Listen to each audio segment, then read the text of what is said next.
श्री गुरुवे नमः। गुरुर्ब्रह्मा गुरुर्विष्णु गुरुर्देवो महेश्वरा, गुरुर्साक्षात् परब्रह्म तस्मै श्री गुरुवे नमः। ओम शांति शांति शांति। प्रणाम भगवान।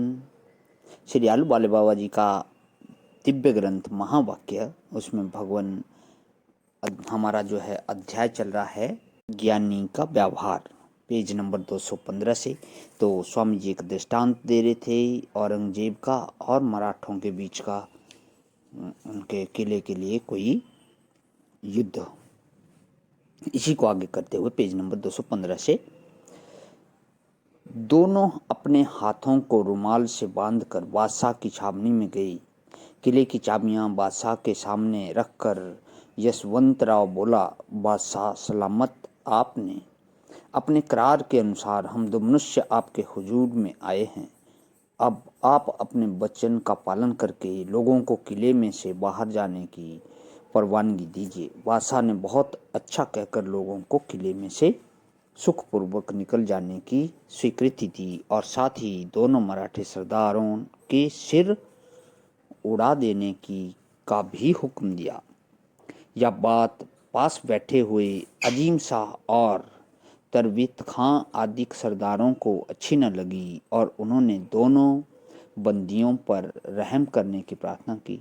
अजीम शाह ने अपने पिता औरंगजेब से विनती करते हुए कहा, पिताजी, इस शूरवीर चंद्रसेन ने एक बार आपको बाघ के पंजे से बचाया था, इसलिए उसको तो अवश्य जीवनदान मिलना चाहिए। यह बात बादशाह ने कबूल कर ली और चंद्रसेन को क्षमा देकर यशवंतराव को ही बद्ध करने की आज्ञा दी। यह सुनते ही चंद्रसेन के सिर पर महान पहाड़ सा टूट पड़ा। वह इतना दुखी हुआ कि उसके नेत्रों में जल भर आया, कंठ रुक गया और आंखों के सामने अंधेरा छा गया। थोड़ी देर के बाद दीन मुद्रा से कहने लगा, हजूर आला, मेरा सिर धड़ से अलग कर दीजिए, मेरी चाहे जैसी दुर्दशा कीजिए, परंतु यशवंत को प्राणदंड से मुक्त कीजिए। मैंने इसके लिए ही अब इतने संकट और जंगलों के दुखों को सहन किया है। मैंने गुप्त भेष में रहकर, अपनी पहचान न होने देकर उसके कल्याण के निमित्त अनेक कष्ट सहे हैं। प्रत्यक्ष जन्मदाता पिता की आज्ञा का उल्लंघन किया है, यह भी उसी के लिए किया है। उसका इस प्रकार अंत होता हुआ मैं किस प्रकार देख सकता हूँ। मेरी यह प्रार्थना है कि मुझे थोड़ी देर के लिए किले पर जाने की आज्ञा दीजिए। क्षण मात्र में सब भेद आपके जानने में आ जाएगा। यह वचन सुनकर बादशाह ने भेद जानने की इच्छा से चंद्रसेन को किले पर जाने की परवानगी दी। 2 घंटे के बाद किले की तरफ से एक अश्वारूढ़ सुंदरी छावनी की तरफ आती हुई सब ने देखी। यह सुंदरी विशेष अलंकार न होते हुए भी सौंदर्य से कामदेव की प्रिया रति को भी लज्जित करती हो ऐसी थी। वह घोड़े पर से उतरकर बादशाह के पास चली आई। सब उसे देखकर आश्चर्य को प्राप्त हुए। बादशाह भी चकित हो गया। यशवंतराव उसे देखते ही पहचान गया और जी में विचारने लगा, है इतने दिनों से यह मेरे सहवास में ही थी तो भी मैं उसे पहचान न सका, यह मेरी कैसी अधमता। ऐसा विचारते हुए यशवंतराव को लज्जा का भी भास हुआ।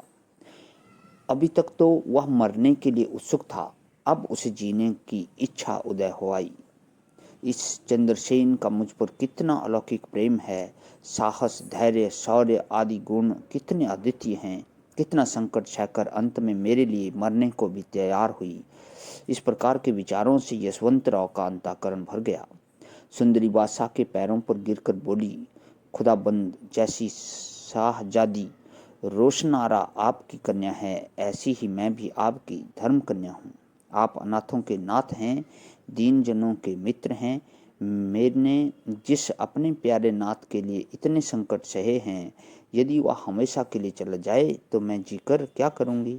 मैं भी उसके साथ जलकर सती हो जाऊंगी। चंद्रसेन के ऐसे हृदय द्रावक वचन सुनकर बादशाह का दिल पिघल गया। वह गंभीरता से बोला, प्यारी दुख्तर, भय न कर, मैं यशवंतराव को अभय देता हूँ। तू कौन है, किसकी कन्या है यह जानने को हम सब उत्सुक हो रहे हैं। हमारी उत्कंठा को पूर्ण कर। प्रणाम भगवान। इस याग का कर लेता हूँ। ओम शांति शांति शांति।